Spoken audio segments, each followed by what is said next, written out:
हाँ तो बच्चों अब एग्जाम्पल के थ्रू बातों को और क्लियर करते हैं। से पहला एग्जाम्पल हमारे पास लिखा हुआ है, आप देख पा रहे होंगे 0.48। तो पॉइंट हमें बताना है कि ये डेसिमल एक्सपेंशन टर्मिनेटिंग है या नॉन टर्मिनेटिंग रिपीटिंग है या नॉन टर्मिनेटिंग नॉन रिपीटिंग है। ठीक है, तो समझते हैं और बातों को और क्लियर करने का प्रयास करते हैं। पहले एग्जाम्पल में लिखा है 0.48। ठीक है, तो टर्मिनेट की पहचान क्या बताई थी कि अगर डेसिमल के बाद नंबर ऑफ डिजिट्स काउंट हो सकते हैं।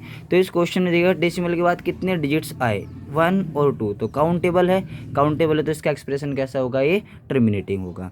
इसके बाद नेक्स्ट एग्जांपल देखिए 00026। तो बच्चों पॉइंट के बाद कितने नंबर हैं, 1 2 3 4 5, तो 5 डिजिट्स आई तो ये भी काउंट हो गई तो ये भी टर्मिनेट फॉर्मेट का होगा। इसे आप समझिएगा खुद से और करने का प्रयास करें। इसके पास नंबर 4 एग्जाम्पल को देखें।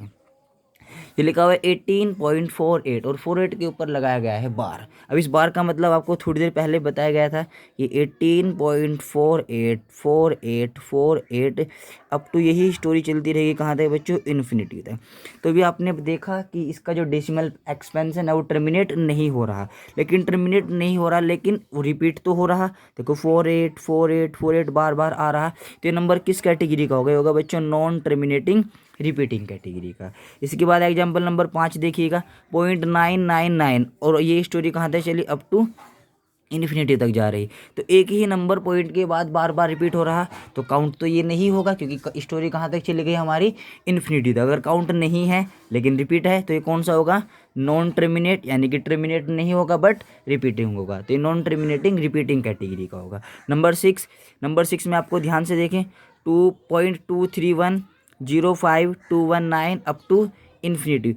तो ये नंबर ना तो लास्ट में काउंट हो रहा, दैट इज ना तो टर्मिनेट हो रहा।